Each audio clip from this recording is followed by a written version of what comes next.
and welcome back to Keeping Up in Disney. Recently we had the opportunity to go to the Disney100 exhibit, which is currently in Chicago, so pretty close to us. We live not that close, like 40 minutes. We live just a little bit outside of the city, so it was an awesome opportunity and we really wanted to go check out the exhibit because it is a massive exhibit. Way bigger than I imagined.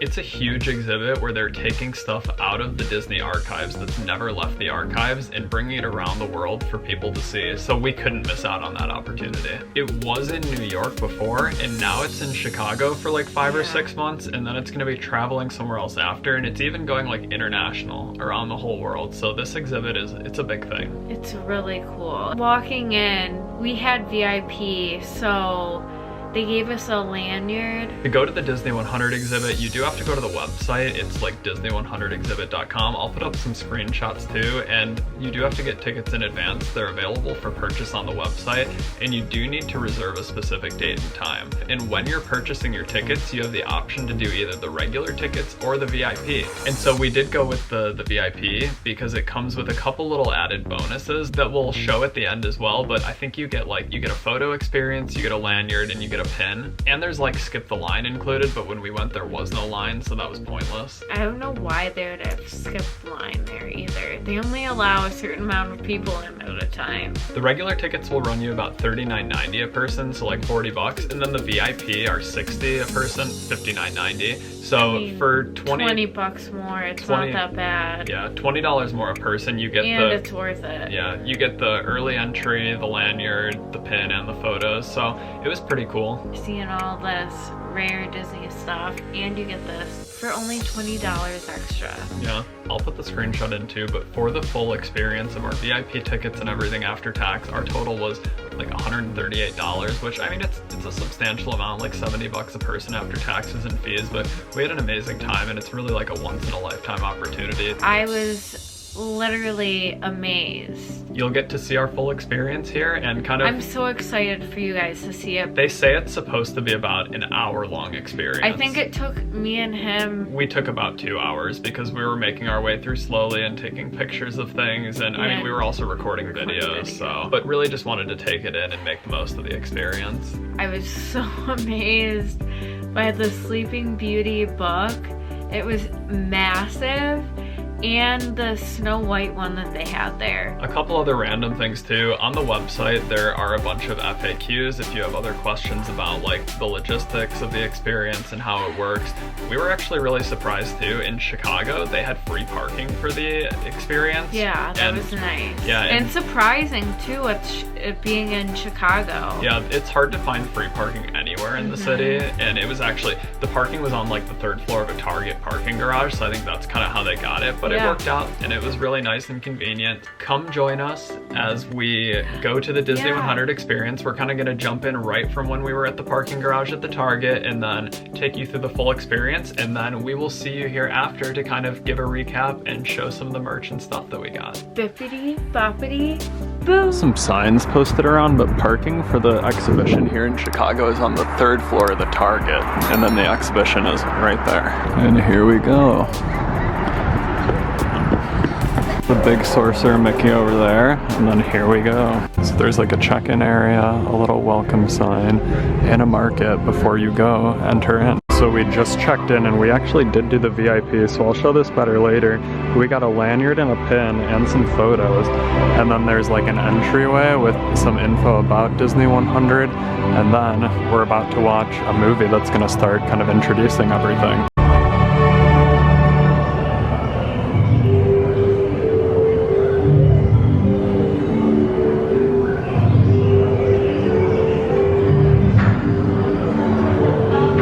Look at Dopey there. 100 years of Disney magic and entertainment. It is my honor to welcome you to Disney100, the exhibition.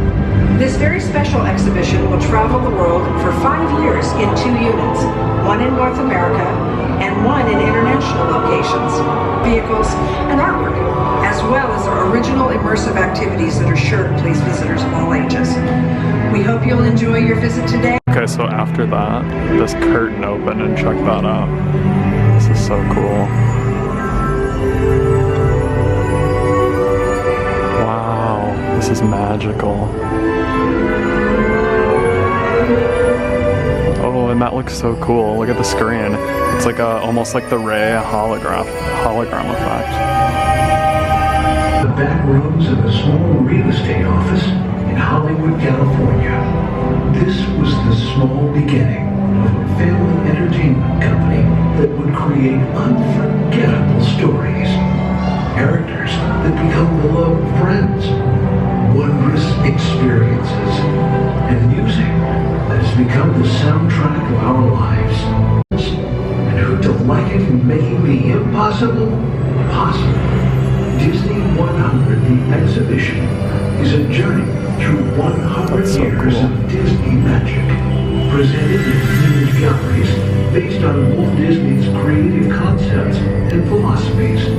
These include storytelling, creating believable characters, the spirit of adventure and discovery, the magic of sound and music, the world around us, real and imagined. Curiosity, imagination, and technological innovation. The worldwide wonder of the Disney parks. And an everlasting sense of optimism about the future. Let the show begin! Here's my pal Walt to tell you how the magic is made. There's a lot of satisfaction in developing ideas into reality. When we consider a new project, we really study it. Not just the surface idea, but everything about it. And when we go into that new project, we believe in it all the way. We have confidence in our ability to do it right, and we work hard to do the best possible job. There's really no secret about our approach. We keep moving forward, opening up new doors, doing new things, because we're curious. And curiosity keeps leading us down new paths. We're always exploring and experimenting. Now we go forward to the first exhibit, where it all began. This is so cool. We're gonna check everything out here. I like how this one looks like old classic theater. So we're gonna learn about the beginning.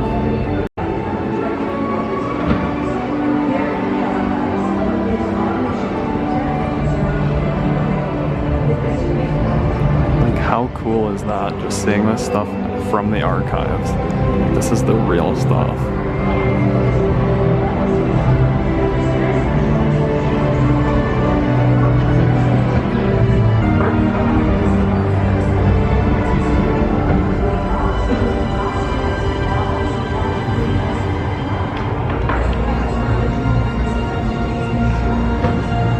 That is so cool. It's a founding document for the Walt Disney Company. It was the Alice Comedies contract.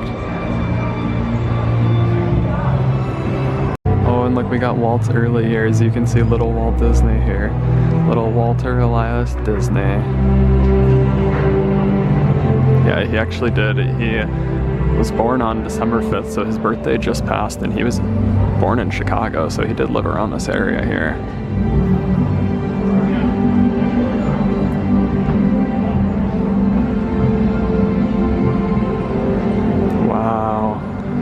This is from the offices of Walt Disney. This is so crazy seeing this. Oh, and then we get into Oswald, of course.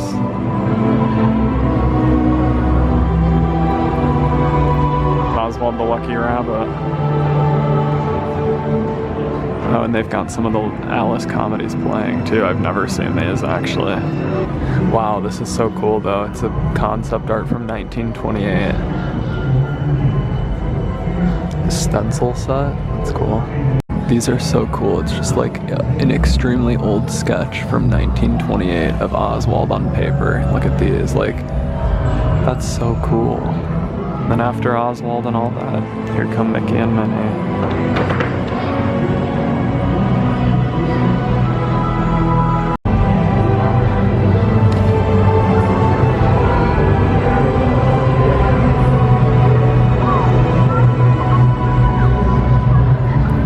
The story script page from Steamboat Willie. That's so cool.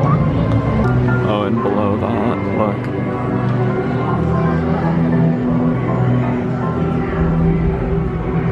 That is so cool. The earliest known drawing of Mickey and Minnie.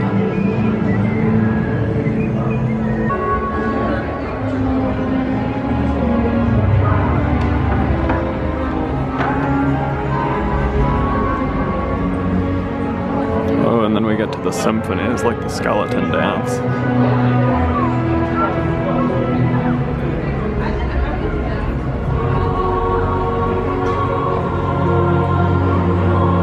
Can you hear it? I'm gonna try one.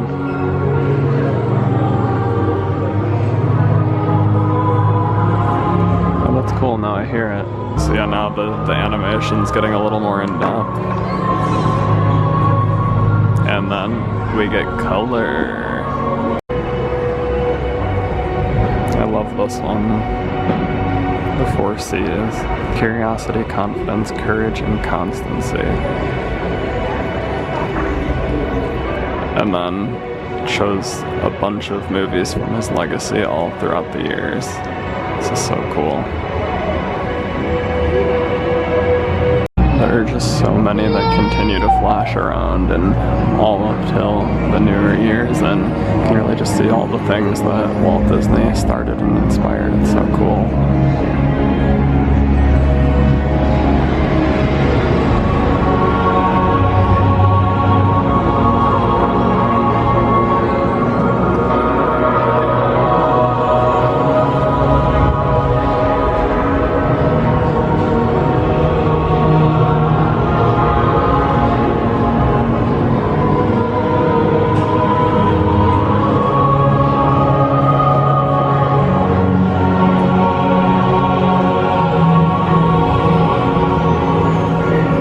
We're heading into the next section, but it has some trivia.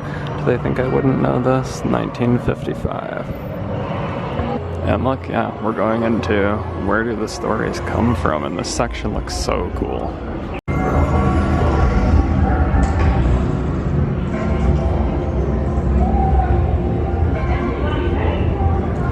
What makes Disney unique is that the stories that we tell mean something to people. They inspire, give hope, bring us together, illuminate the world around us, and create memories. That is Disney magic. Then we start getting into things like Snow White and the Seven Dwarfs in 1937.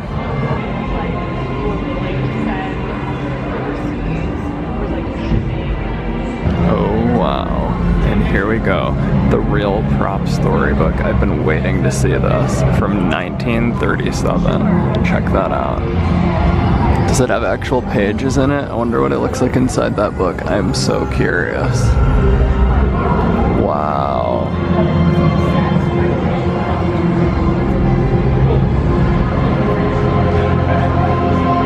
Oh, this was early story development. That's what the queen was gonna look like. The evil queen. Oh no. And one of the dwarfs. That's crazy. That's so cool to see. And look, the cottage. This was probably like the first drawing of it. This was 1937 too. Just, you know, graphite on paper. Oh wow. And then look, this definitely looks a little more defined here. Like once they probably started getting the ideas for the dwarfs. A couple years go by and we get to Pinocchio. Second animated feature. It was a complex story. Pinocchio's a little bit of a scary one too. Like, have you rewatched it? It's a good one though. Oh wow. The wooden puppet.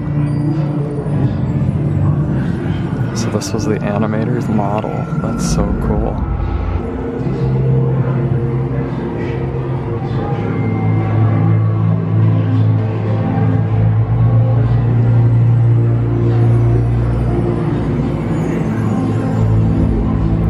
Costume used for live action reference filming. Interesting. It's cool though.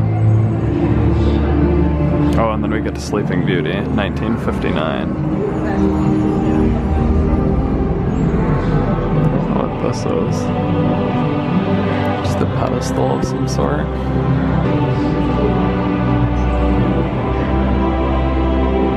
Maleficent is one of the greatest Disney villains, I agree. Oh, Mark Davis.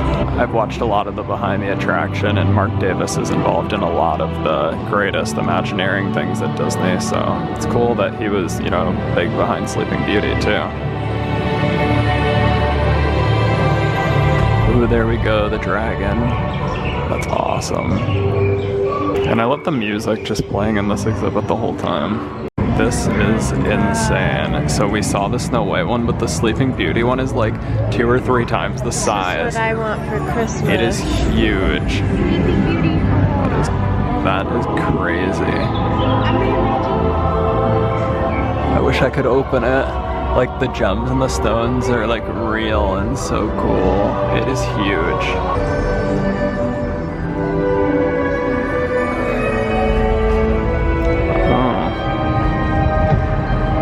Mark Davis was also involved in Cinderella. This was 1950. Seriously, it's just so cool seeing this stuff. Oh look, this is actually a Mary Blair Cinderella. That's really cool. And then over here, this is kind of cool for the exhibit. They've got like a Bibbidi Bobbidi Boo fairy godmother photo op. Wow, it's the glass slipper. This was from the 2015 movie, so it's still really cool though. And Jamie's gonna do it, so here we go. Oh, and then Alice in 1951.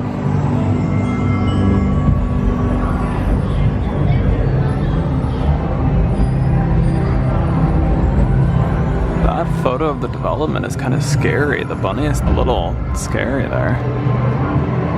But it's just so cool seeing all of this while it was being made. Like there's the tea party.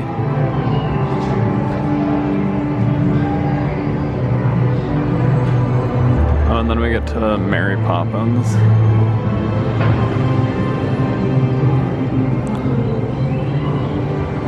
Oh wow.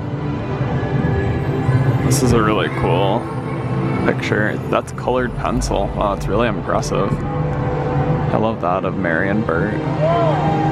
Sheer animated fantasy is still my first and deepest production impulse. The fabled and best storytelling device ever conceived, and the screen is its best medium. And Jamie before walked up here and a bunch of birds flew around, so we're trying to see if we can get it to do it again. Look in there. You've got a Mary Poppins snow globe. And there are birds flying around in there, so maybe they fly out of the snow globe. Oh wait, Jamie, here they come. Look. They're flying. Look, if you look in here, there are birds flying around the snow globe, so then they come out. And then look, over here, we've got the carousel horse from Mary Poppins. That is crazy. Used by Julie Andrews in the movie. And I think they said that this was on behind the attraction too, but this one has been touched up and restored and made nice. But the other one, like that, I don't remember what color, but I think it was like the one that Bert was on, they have not touched that one up or restored it, so it's like completely still original quality. So they have, you know, like one of each, a restored one and a totally untouched one. Oh, that's cool. So these were from like the live action Alice in Wonderland movies. These are some of the props.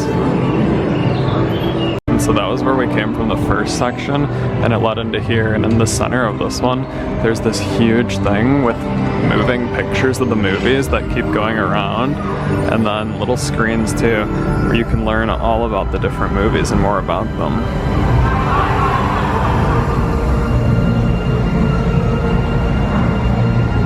Oh wow, that's cool. So this was early visual development for The Little Mermaid. Doesn't look anything like what she ended up being. This is so cool though. A lot of ideas from Hans Christian Andersen for Disney movies. I mean, he did make most of the classic fairy tales, like a lot of them, so. Oh, Beauty and the Beast. This is so cool though, you can learn so much about everything, and in the middle there they've got some of the books that they were based on. Like I know that Peter Pan was the book by James M. Barrie, and a bunch of Hans Christian Andersen ones.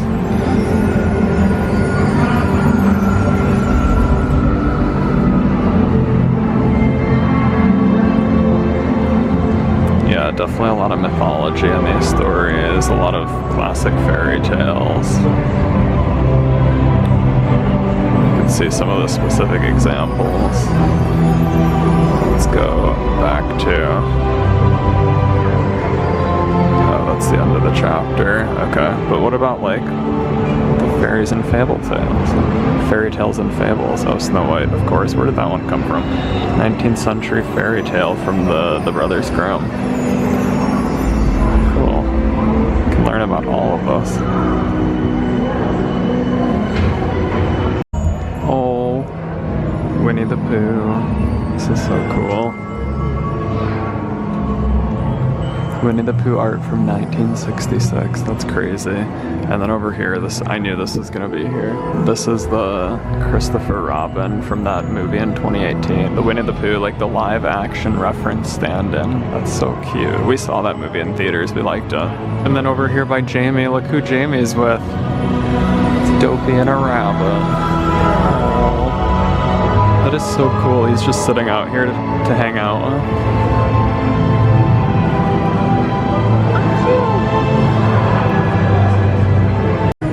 And then Beauty and the Beast, of course, one of my favorite movies. One of my favorite princesses too, Belle. That's so cool.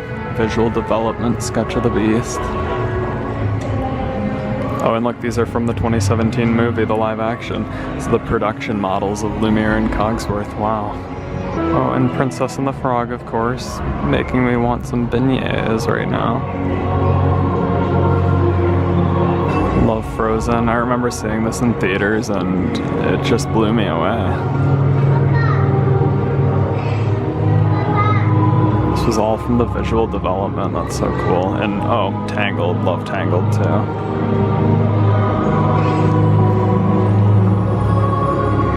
What kind of enchanted object is Cogsworth from the Beauty and the Beast?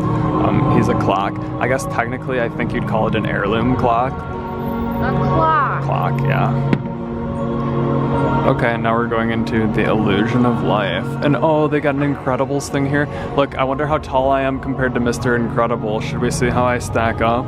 Jamie is like, showing you as like 5'1", which I feel like this thing is, yeah, but I think this thing is like an inch or two off because it doesn't start exactly at the ground, you can see. But so Jamie's actually like 5'2", but so let's see how I stack up to Mr. Incredible. You're pretty much almost like Mrs. Incredible's height. A little, but you're like an inch shorter maybe. Her hair is pretty puffy.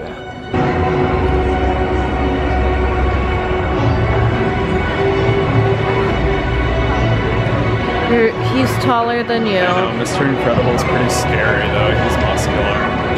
Until a character becomes a personality, it cannot be believed. I really like that. You gotta make it, you know, have a personality and really stick out, and Disney does a great job of that. Helping you relate to the characters and really get into them. You have to understand their philosophy, even if you don't believe in it. It's important for villains too, I feel.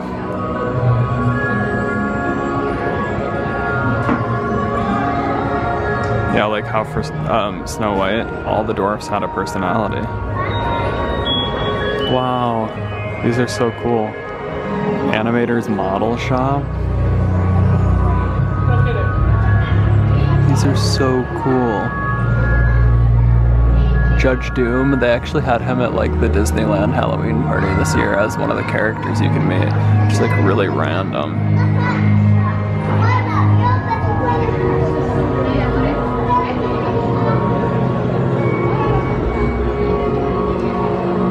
Mr. Tumnus. There we go. I actually like the Chronicles of Narnia. Oh, the Anna and Elsa ones are cool. I like the Genie a lot. Don't tell me what object is the mock head of Timothy Mouse from Dumbo holding? Okay, wait, well let me look then. Oh, I mean, I guess, was it supposed to be like, was I supposed to remember that as I walked past? I guess he's holding a pencil, right? Maybe I cheated. Let's see. Yeah, a pencil. Okay, so I guess I just used my resources. I mean, it's right there. Why would I not? Oh, this section is so cool. Look at it. The wall for Cruella de Vil. Audiences are fascinated by villains, I agree. Cruella is a great one. She's one of my least, well, I mean, I guess she is a great villain because I dislike her a lot, because who could do that to puppies? I do not understand her motives. I cannot relate to them.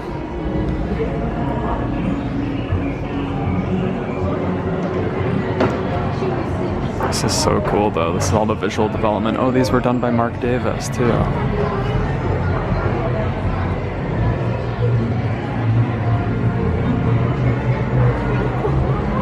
And then we come to the news stories of Cruella with Glenn Close, and then we had the Emma Stone one as well in Cruella a few years back. I actually really liked the Glenn Close one. This came out when I was growing up, and I think I saw it in theaters too, and I loved this one. We got another one of the, you can listen to these things. Oh, and look, here is that dress from Cruella 2021, worn by Emma Stone. Oh, this is so cool, from the 102 Dalmatians and 101 Dalmatians, the license plate. Wow, that's crazy, the real license plate. And then these are worn by Glenn Close. That's crazy. Oh, and just talking more about making good characters and personalities. The sidekicks are always important, and Olaf is definitely a very important one. Voiced by Josh Gad. I really like Josh Gad.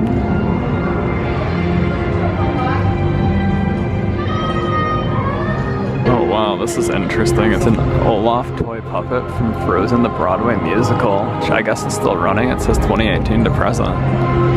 Oh, and then Jamie will probably really like this section, the hero Ariel. So of course, heroes are important.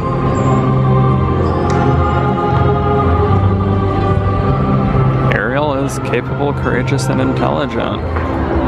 But she does have a very adventurous spirit that encourages her to, you know, go out and start her own story.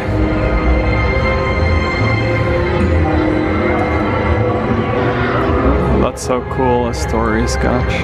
When we get into actually making her character. Ariel's face should be petite and delicate. Keep mouth relatively small, face narrows down to the chin. That's crazy that they have just all these details from forming her and actually getting to. Wow, there's what she's gonna look like. 1989, that was a rough animation. Just like how this section looks. And yeah, they made more Little Mermaid movies like Return to the Sea, and then the live action just this year. And look, these are from the real movie. That's so crazy. These were just used by Halle Bailey in filming just like a year or two ago, within the last year. Well, it came out this year. They probably finished filming like last year. And then look, this is from The Wonderful World of Disney, Little Mermaid Live in 2019 that they did, but that's so cool.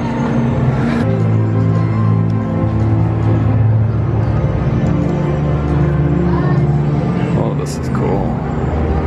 You can learn about them.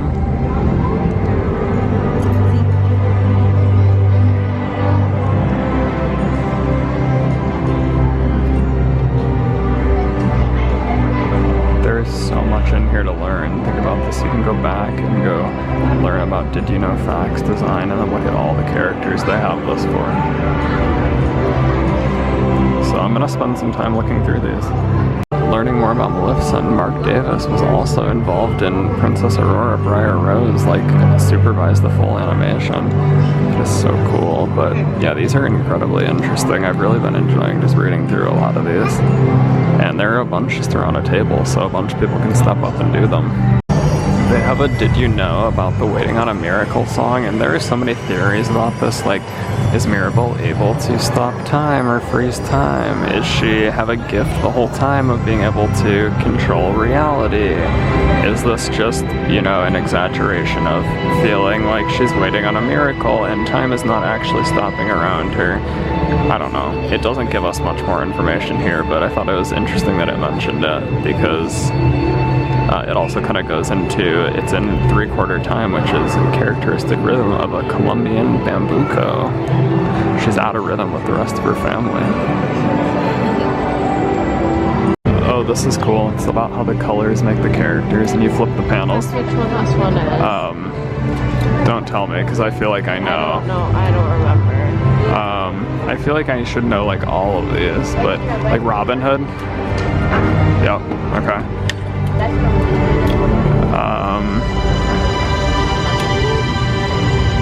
Turning Red, Mei Mei. Oh, Tigger. Okay.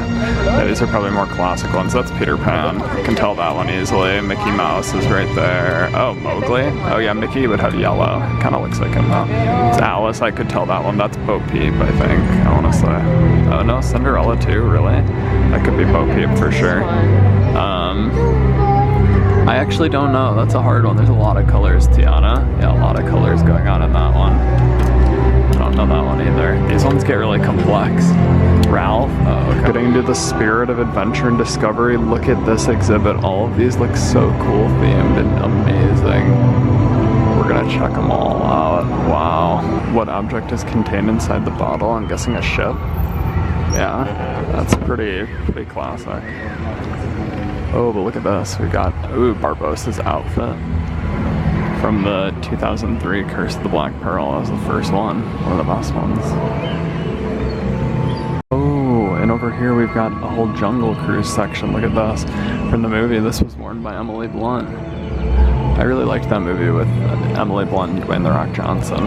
Now we get to see some stuff about it.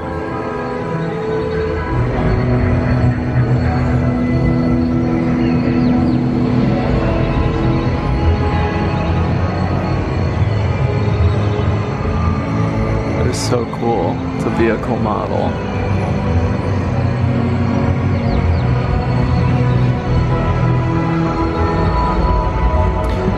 '74 concept art. That's cool. Oh, and artist Mark Davis, 1962 concept art.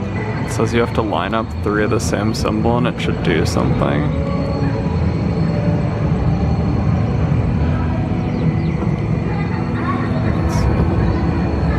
Oh, we did it somewhere. Look, it lit this up. We found the inscribed wooden plank. Oh no, from National Treasure.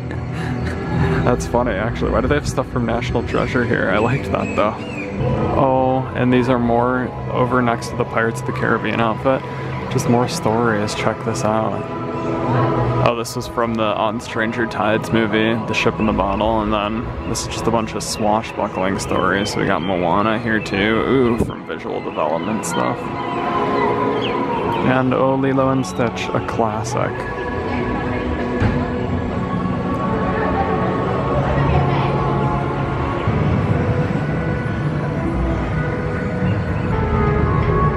There's just fun stuff everywhere here. Oh, and we got more about Peter Pan. Here's adventure, here's romance, here's mystery. Tropical rivers silently flowing into the unknown. The unbelievable splendor, the eerie sound of the jungle with eyes that are always watching. Oh, I like those. An animation cell, ink and paint cell for Peter Pan. That's so cool. From 1953. Oh, and this is from the Peter Pan and Wendy movie that was on Disney Plus. It just came out. What object is hanging from Peter Pan and Wendy's necklace? Do you know? An acorn? Interesting. That's a good one. Oh, and 20,000 Leagues Under the Sea. This is cool. Does it do anything? No, it really looks like it should do something, but I guess it doesn't. Okay. But this is so cool. Wow. Special effects filming model from the 20,000 Leagues Under the Sea in 1954. This is so cool. Look at that. Oh, and we've been waiting for this. We're coming to the Star Wars section, which is, you know, a huge thing now for Disney because they kind of partnered together with Lucasfilm, and now there's so much Star Wars stuff in the parks and on Disney Plus and everywhere. And oh, here we go. Han Solo's dice, and then this is what we've been excited for. Look, it's a Porg from Star Wars The Last Jedi in 2017, and we love the Porgs. We are big fans of the Porgs, so this is so cute. It's a Porg puppet. Oh, and we got BB-8 here. Which one is this one? It's a puppet. I don't know if it was used in the movies or what, but it does list over here. The 3 movies. That's so cool.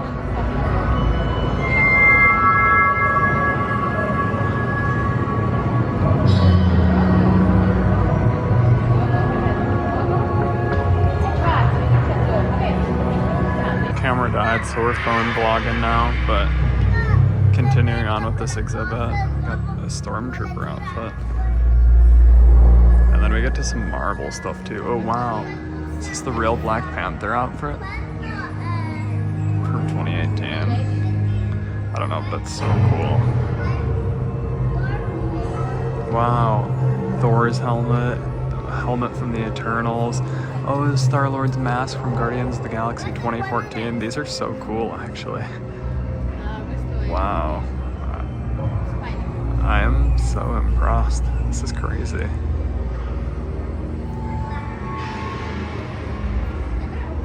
We have Captain America's shield from Civil War 2016, which is one of the better Marvel movies too. That's so cool. And then, oh, Captain Marvel's outfit. It is just so cool that they have all this stuff here. And then with that, we come up to kind of the next section, the magic of sound and music. And so this section seems like it should be really cool too. Yeah, they are definitely essential parts to storytelling.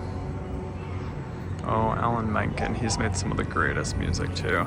I really like the Alan Menken music and a lot of the Lin-Manuel Miranda music from Disney movies. Enchanted, oh, me and Jamie really like Enchanted. No way, let's check it out. Wow, so this was actually used by Amy Adams. It actually...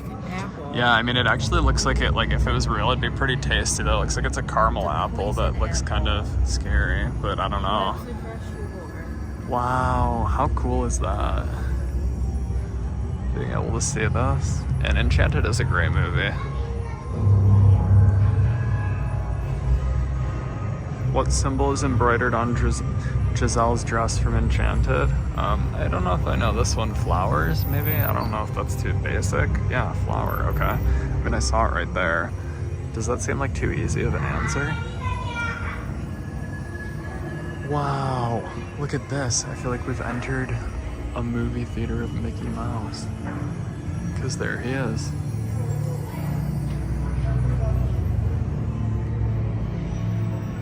This is so cool, and look, if you're by Mickey and you turn and look, it's like he's turning all these things on in the theater. But what do they do? What goes on here? I don't know. Let's look around though. First animated musical. Whistle while you work. Oh, so these are like the musical sheets from making the music. This is so cool. And they wrote the words on them, the lyrics, just in pencil. This one is from Snow White and the Dwarfs too. This is incredible. The music in Snow White was great, and it was like really one of the first animated movies to do that. You got classics from that. Hi Ho, and Whistle While You Work, of course, too.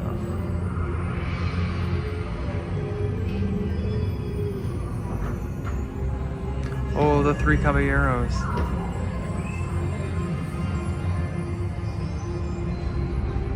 This is so cool. This section is a little darker, so it's not showing up as well, but I'm really trying to figure out if something plays on the screen, if there's a way to like activate it. Oh, Encanto 2021. This is some of the visual development for that. That's so cool.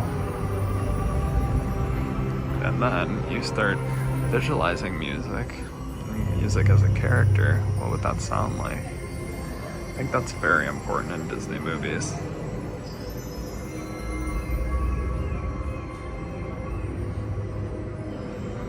This is interesting, like a caterpillar piano.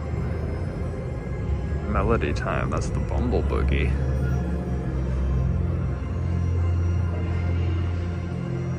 Jamie's gotten into something over here. Listening to songs in different languages. Oh, that's kind of cool. Well, this is Encanto, and Jamie was listening to it in Korean, actually.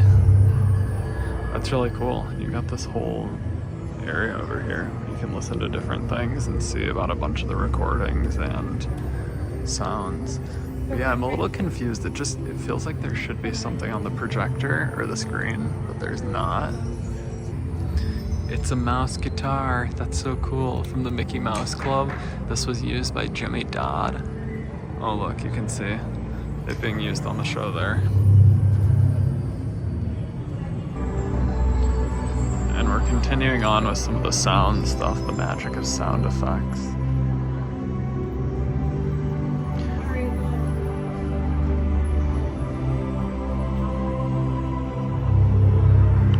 Oh, sound effect device used for the pickaxes in Snow White. That's crazy.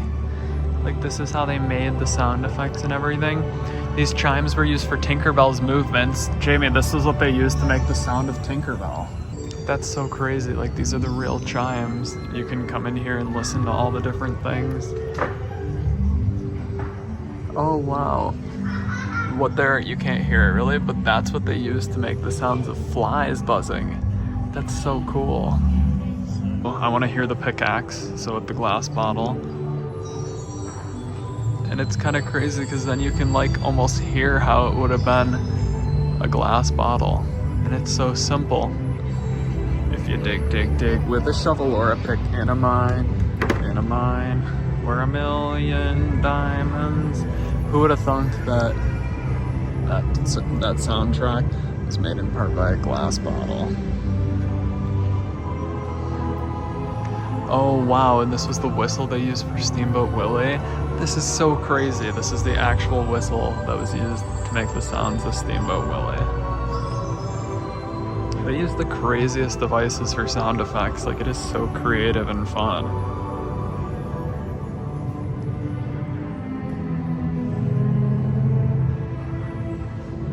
Ooh, and what is this? Oh, from the Lion King Broadway musical. This is the Mufasa costume. So cool.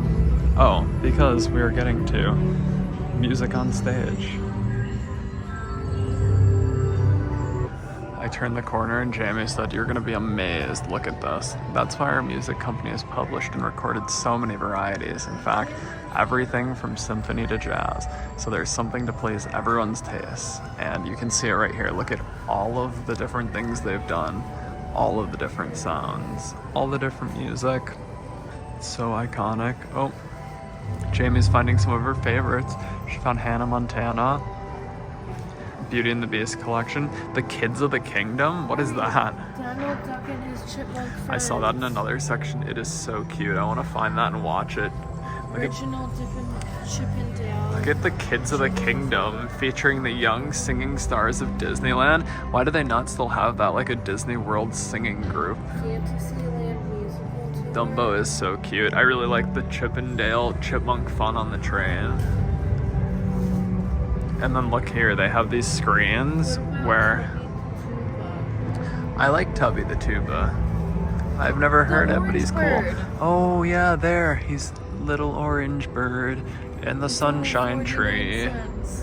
I wish I could buy it for 49 cents. And then yeah, they have these screens where you can take the headphones, put them on, and then pick your selection, and it'll play you anything that you want to hear. There's a lot of good tracks there to check out. Some of the newer ones, some of the older ones, a lot of classics. And of course, music in the parks is so important. Oh, the Pirate's Life for Me song that was written for the attraction. Oh, and there's some of the concept art for Pirates. Haunted Mansion music, of course. Grim Grinning Ghosts is such an iconic song. And Small World, of course. And so we're leaving this music section, and as we turn, this looks really, really cool as we get into the world around us. I saw Flounder jump. I wanted to see him do it again. Come on, Flounder. Oh, there we go.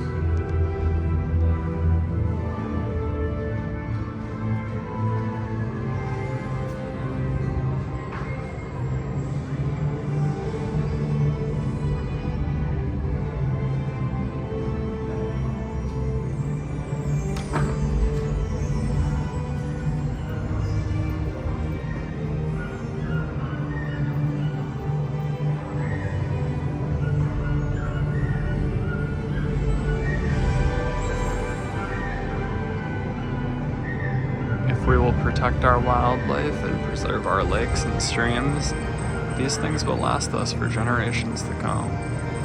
Wise words of Walt Disney way back in the day already. You know, when conservation probably wasn't as big of a thing, and he was already focusing on and thinking about it and how it would impact our world.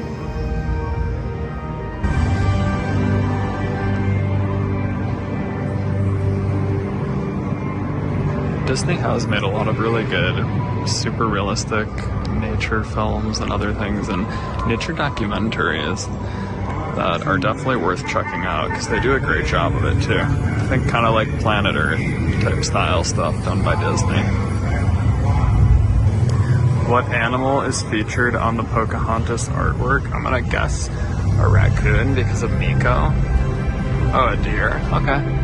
I don't know. That was a good one though. Good to find out. Wow, this is really cool visual development for Raya with Sisu underwater. That is a super cool painting done by Paul Felix. I love that painting. I wish I could get like an art print of that. There's just so much incredible stuff here. Oh, Fox and the Hound visual development too. Bambi sketch. I think for Bambi they actually used real live animals, like they brought them in to draw. I think we saw that and learned that in the animation experience in Animal Kingdom that you can do in the Rafiki's Planet Watch area, the conservation station over there.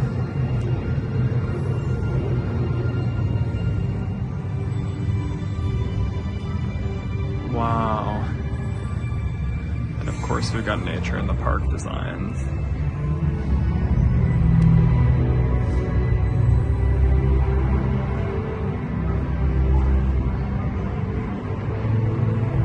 Concept art for Frontierland. That is incredible. The Matterhorn bobsleds, which I've still never rode but want to so bad. Oh, Cars Land, this was like the concept art, and this is again, I've never been, but I want to go so bad and ride Radiator Springs Racers and get like one of those cones from the Cozy Cone. And just go to Flo's V8 Cafe, and that's like one of the places I want to go so bad, so bad. Oh, the Tree of Life, I love the Tree of Life, one of my favorite park icons. I think the Tree of Life and Spaceship Earth actually are my two favorite park icons of Disney World. The castle's cool, but I think the others are cooler.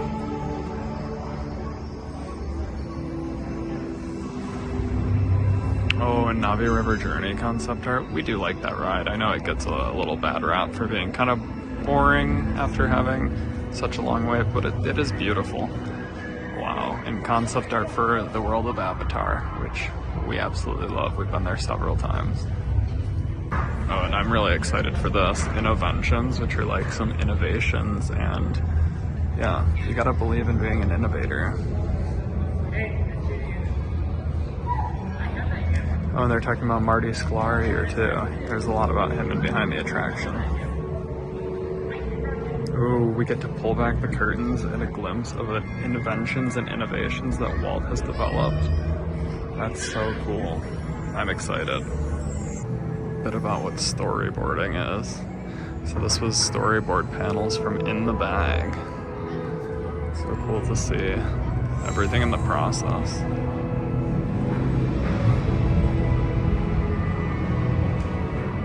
It's an animation development technique, presents a sequence of sketches in consecutive order to map out the story and pace of the scene. Sometimes they use dialogues and caption. Sketches would be pinned to a board so they could be moved around if they wanted to reposition stuff, which totally makes sense. That's such a cool idea. And I mean, of course today they can do it digitally, but it makes so much sense. You can just move them around, rearrange the story, come up with your frames, and then you kind of more fully build them out later. Oh, this was the one for Enchanted. That's so cool. Storyboarding for Enchanted. This is like the final scene with the dragon when it climbs up the tower after that party. That scene is pretty scary. Oh, look, storyboarding for Lion King. That is so cool. Look at all the storyboards in the back, and they're just pitching. And then it's like, does your story get approved? Do we need to move stuff around? This is so cool. it would be so cool to be an animator or an Imagineer and get involved in all of this. That would be my dream. What mechanical animal is contained in the cage? Well, I feel like for a lot of these you just have to use your context clues. Otherwise, how are you gonna know that? It's an automaton bird in a cage, so yeah, it's gonna be a bird. That's pretty cool. What is that from? Oh, it's from the offices of Walt Disney, so he just had this in his office. That's so cool. You can see a picture of it sitting there in his office. He must have really liked them. And they probably inspired some audio animatronic figures.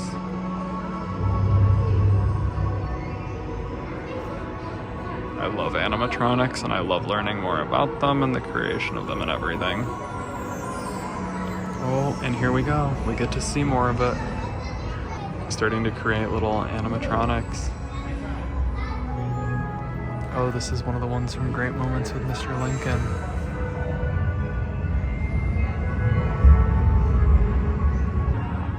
Wow, this is so cool, from the 1970s to 1990s. This is a programming console for animatronics. Look, you can see all the different points of movement that you can control and adjust and program. This is crazy, it's so cool.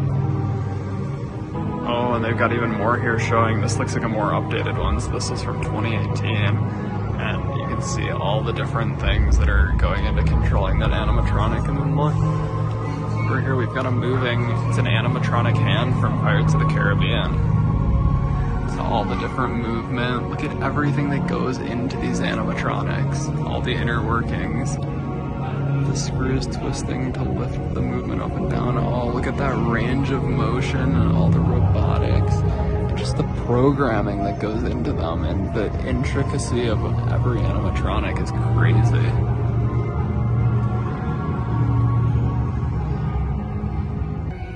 Look how many pieces and parts are in that. Yeah, the teeth are a little weird, but just look what goes into an animatronic again. That is so crazy. Look at all of the components and the pieces and parts.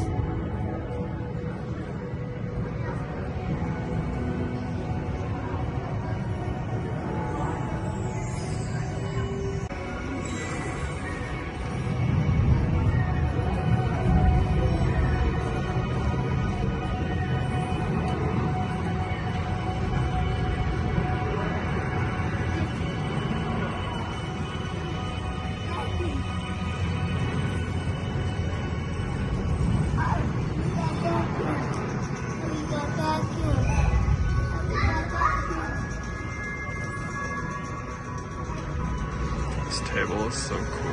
Look at it. It's like an art table that you can learn about stuff.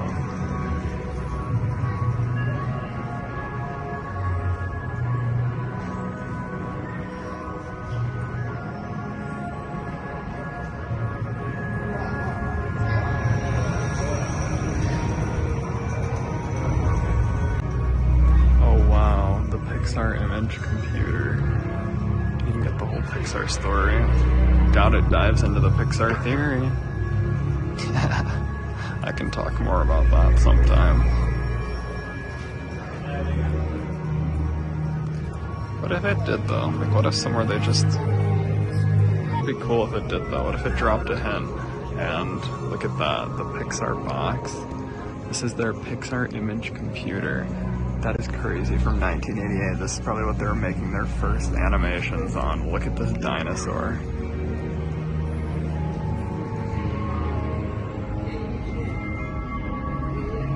But that was what led to creating some of your and my personal favorite movies. I love Pixar movies. How cool would it be if they dropped an A113 somewhere on here in this exhibit though for the Pixar portion? It's hidden down there. As a little Easter egg. If I find it, if I see an A113 anywhere, I'll let you know. On a Saturday in late September 1953, Walt asked artist Herb Ryman, an art director who had worked on Fantasia and Dumbo, to meet him at the studios. And then, when he arrived, Walt told him, "We're gonna do an amusement park." And they got to work on illustrating Disneyland and here's what we came up with. This is incredible. Check this out. This is truly a legendary drawing. Approximately 45 acres within the railroad tracks, and I wonder if they have it listed on here of the berm, where, again, behind the attraction thing, the berm is kind of like everything behind here that you want to contain within it. And then what they actually ended up doing was they keep like the stuff that you see and experience within the berm, and then the show buildings ended up kind of being outside of it, below the train tracks and other places that they had to kind of dip and get creative with. But this is so cool. I mean, obviously it didn't all end up being exactly what you see here, but just the concept and the idea. Oh, and look at that. Disneyland on the hot air balloon. If only they had an experience like that. I'm kind of getting like they have in Disney Springs, but if you could do that in one of the parks to look around at everything, it'd be cool. It's more concept art.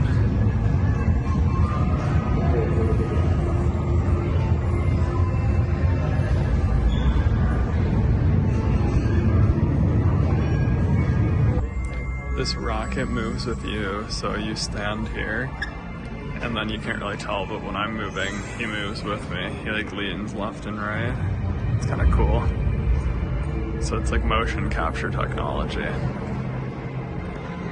The motion picture is challenged to meet the greatly enlarged opportunities and responsibilities of modern showmanship. And then, oh, the Disney World section. Here we go. This is your Disney World. This is probably the section we're gonna, relate to most, because we've been to Disney World quite a few times, but here you leave today and visit the worlds of yesterday, tomorrow, and fantasy. I just love that quote, because we really do love doing that. Saturdays were Walt Disney's Daddy Day, and they would go to ride the merry-go-round, and he really wanted a park for adults and children. And it was just so cool how Disneyland came to exist and then expanded even further to Disney World. Oh, I'm about to turn it, and look what, can you tell by the background what we've got? It's a Matterhorn bobsled, and I've never been on this ride, so seeing the ride vehicle, like geeking out.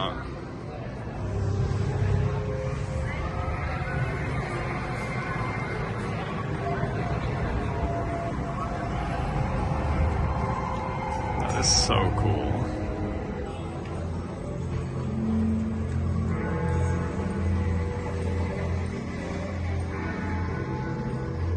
So this was some of the early park planning for Disneyland too.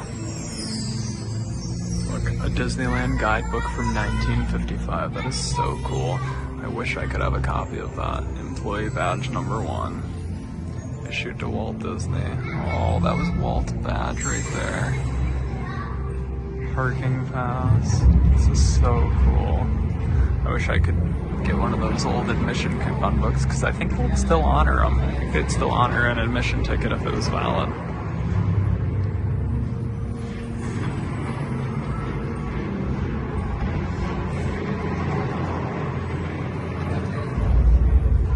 This is so cool. It looks like the walls of Main Street and the sides of the buildings are kind of like, Marceline, where Walt grew up, which it was inspired by. So I don't know if this is made to look like Marceline or Main Street, but it's both.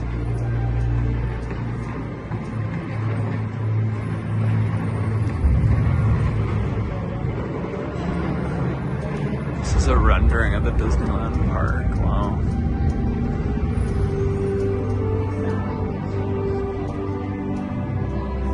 On July 17th, 1955, Disneyland opened the record-breaking live television broadcast. This is so cool. I like the music too. Engineer Mickey Mouse.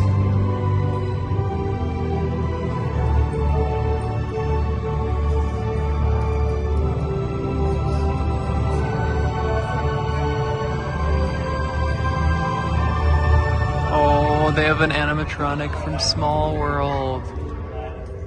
That's so cool to see up close.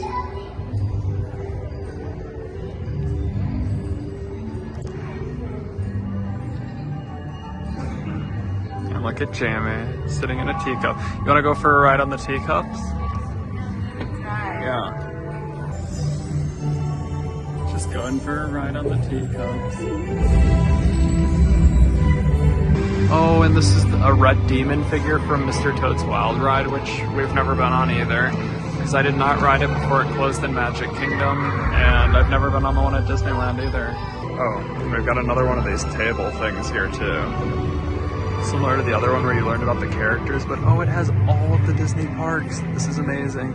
So I'm hoping it goes in chronological order. So Disneyland, Disney World, Tokyo Disney, Disneyland Paris, which was a Euro Disneyland, and yeah, not so much anymore. Hong Kong Disneyland, Shanghai Disney Resort. So that's really cool. It has all of them, and you can look through them and learn more about them. About the resort.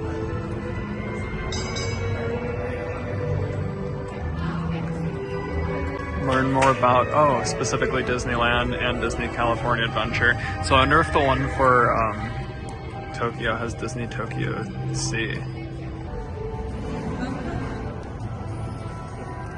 Yeah, I wanted to check out the Tokyo Disney one because Tokyo Disney Sea is one of the parks that I want to visit most. Second to probably like Disneyland and DCA right now, but eventually if I could ever get here.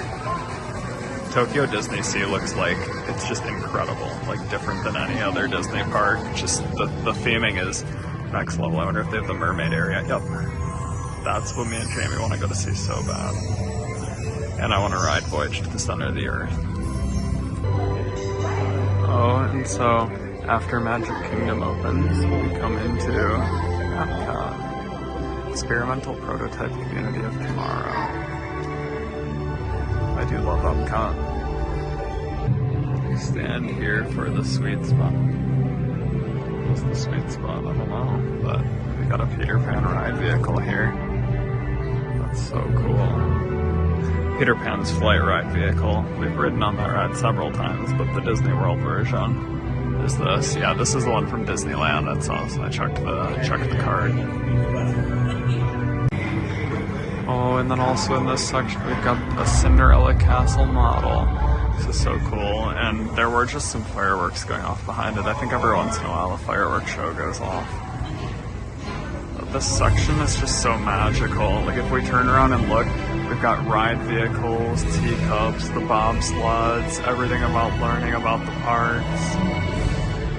Leading into the timeline and expansion across the world of the Disney parks. It's just incredible. What magically appears above the model? Fireworks. Yeah. And now we come into the wonder of Disney, and I think we're getting to the last section or two. This has been incredible.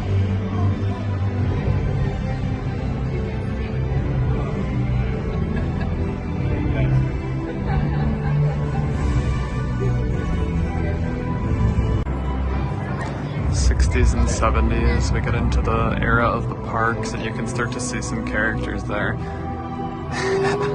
I watched some quite interesting videos about the Pooh at that time when he was in that costume, and some legal issues going on.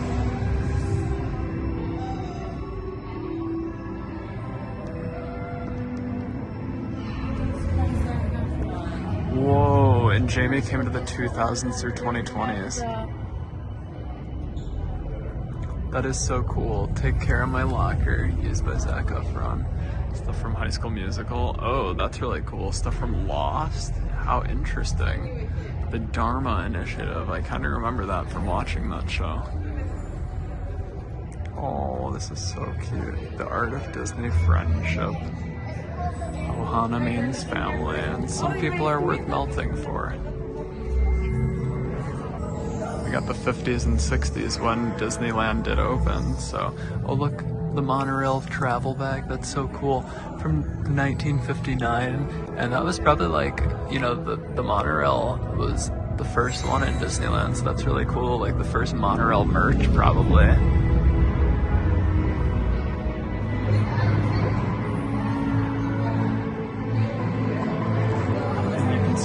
Oh, that's cool how they have like ride tickets and welcome to Disneyland and tickets. This is so cool.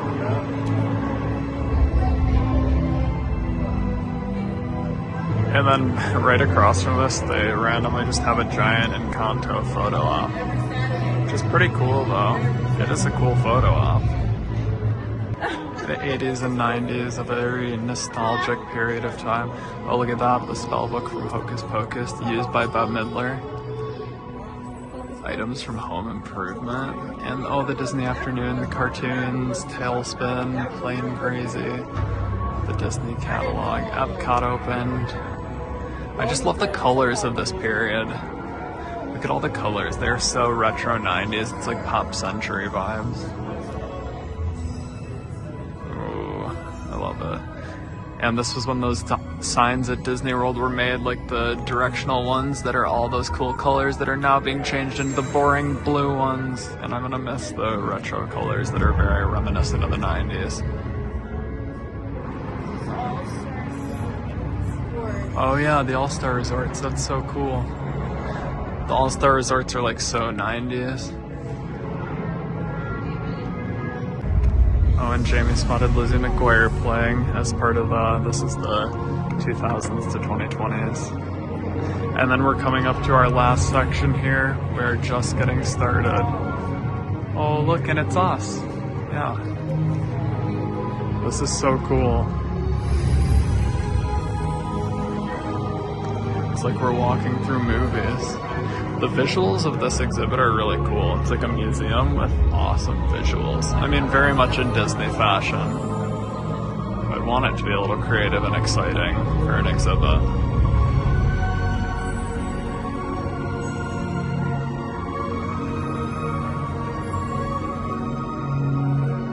Oh, there we've got Walt and Mickey. It's amazing. Oh, and I just saw Asha. We saw Wish a couple weeks ago. We have a lot of story yet to tell.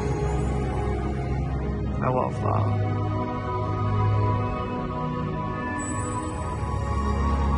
Just feels like the movies are everywhere around you because of the mirrors. I'm like engulfed by movies and stories everywhere I turn. I feel like I could just walk in and step into the scenes and pages.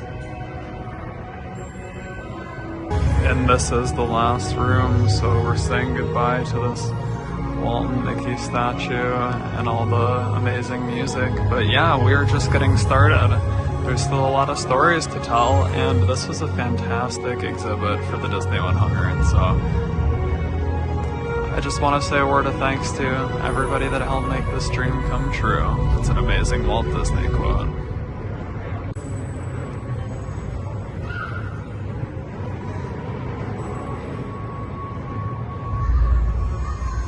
Oh yeah, and then coming out, there's a huge gift shop with Disney 100 merch, which actually I was just telling Jamie, I really didn't buy too much merch or clothes or anything for the 100, so maybe I'll grab something here, maybe like a cool hoodie or something. Wow. The Art of Snow White, $900 for that book, that's crazy. The Evil Queen and Snow White, $125 for those. There's some really cool stuff though. I do like a lot of these jackets and ears and... Oh, that's actually really cool.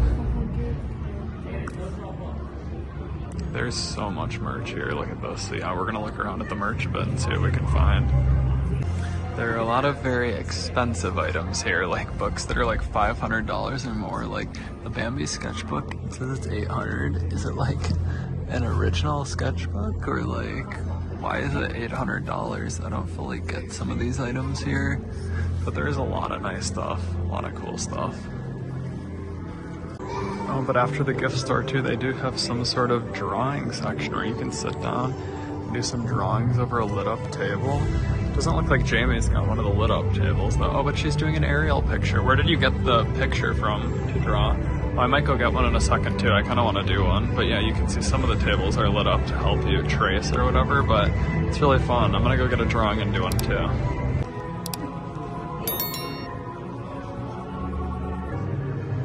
And we will see you real soon. I love that. Oh, and then there's a couple more photo ops walking out too. Greetings from Chicago, the Disney 100 exhibition, and then another actual photo one. Wow. that was incredible, right? So, yeah, that was so cool. I mean, let us know right now, even just your thoughts in the comments, because it's such a cool exhibit. I had such a fun time, and it was a really Christmas present for me. Yeah, it was. I bought the tickets as like a Christmas present for Jamie, just to do something as like, you know, a bit of a holiday experience. So it was well worth it. I mean, we kind of wanted to talk a little bit too about some of our favorite things that we saw and some of the coolest stuff that we, you know, came across. Some of our favorite things. I just wanted to say in general too, I really liked the layout of the exhibits, how it walked you through like the early years leading into all the animation taking shape and getting sound and color, and then kind of evolving into like, where do we go now? Like from the beginning to now. Yeah. Like they had all the decades organized in each section that you walked through, pretty much. Everything had info on it. There were a lot of interactive elements too, which were fun, and it was, you know, not just like an exhibit museum type thing that you walk through and just look at stuff. There was a lot of like, I mean, very much in Disney fashion, like some showmanship and magic along with it to the exhibits that made them visually appealing. What were some of your favorite things that you saw? They had that Dopey sleeping that's on all the ads, so I knew I had to see that. So you guys all know how much I love Dopey, so I got my picture with Dopey. I'll put it right up over here. So you guys know how I love the Disney princess storybooks, like that show in the movies and that you can buy at like Disney World. They had a massive Sleeping Beauty one, and that is my all-time favorite princess book. I actually have one that I got for Christmas one year. Just seeing it in person, I was so mesmerized. And they also had Snow White. I don't have that one yet, but just seeing that was so cool. From all the different movies, they had the outfits and stuff, which was really cool to see. They had Ariel from the live action Little Mermaid. They had her mermaid outfit, top, and like towel. That was really cool to see. So I liked seeing the Little Mermaid stuff. They also had the dress that Giselle wore in Enchanted, and I really liked seeing that. And, which is probably what Ari's gonna say too, they had a porg. Yeah. And it was so adorable. The porg was so cute. It kind of looked like it was real. It was so cute. Yeah. And for me, I liked seeing all the like original graphite sketches. I did like seeing those too. Yeah, I liked seeing all the original graphite sketches that were straight from the archives, like from Walt Disney. Yeah, when they were creating the characters. And then I also really liked seeing a lot of the storyboarding stuff and just learning more about how they create the movies. One of the other things that I thought was so cool was the section about how they make the sounds and all the different kind of just random things like glass bottles, like wind chimes that they've used to create the sound effects for the movies, things that you'd never expect, and they've just become such iconic sounds. So some of my favorite things were like really learning about like how they've created this stuff, like, you know, the backside of it, like the stuff that you don't see, you know, once it hits the screen in the movies. And did it make you want to create your own Disney movie now? Yeah, I mean, I've said it before. I think I said it in the video too. Like, I mean, my dream would be to be like an Imagineer or something. My dream would be to be in a Disney movie. Yeah. So I don't know. I mean, that'd be awesome. I just love learning more and hearing about it. And this exhibit as a whole was just like, you know, an incredible homage to any Disney fan. So that was pretty cool. And just seeing actual Walt Disney's sketches, you never get a chance to see stuff like that.